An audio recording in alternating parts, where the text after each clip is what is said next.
Formal na neng binuklat ng City Government ng San Fernando ing Bayong Tete king Barangay del Pilar. Ay ding balita.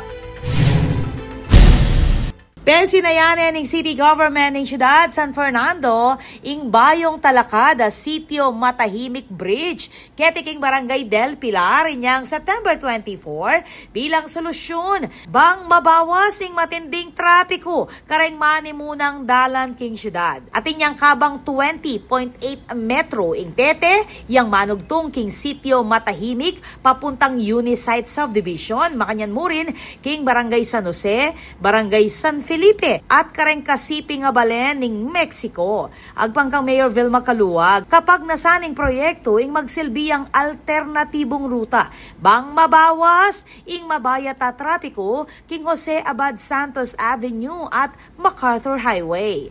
Peni muna ning inaugurasyon din na Mayor Caluag, City Engineer Anel David, City Public Order and Safety Coordinating Officer Louie Clemente. Katuki ning pamamuklat ning Tete, balabalaos mo naman rengaliwa pang proyekto ning siyudad.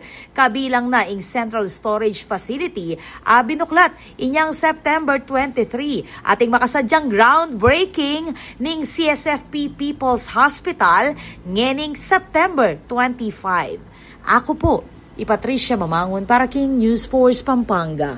Balitang tutuking balen, susuyo.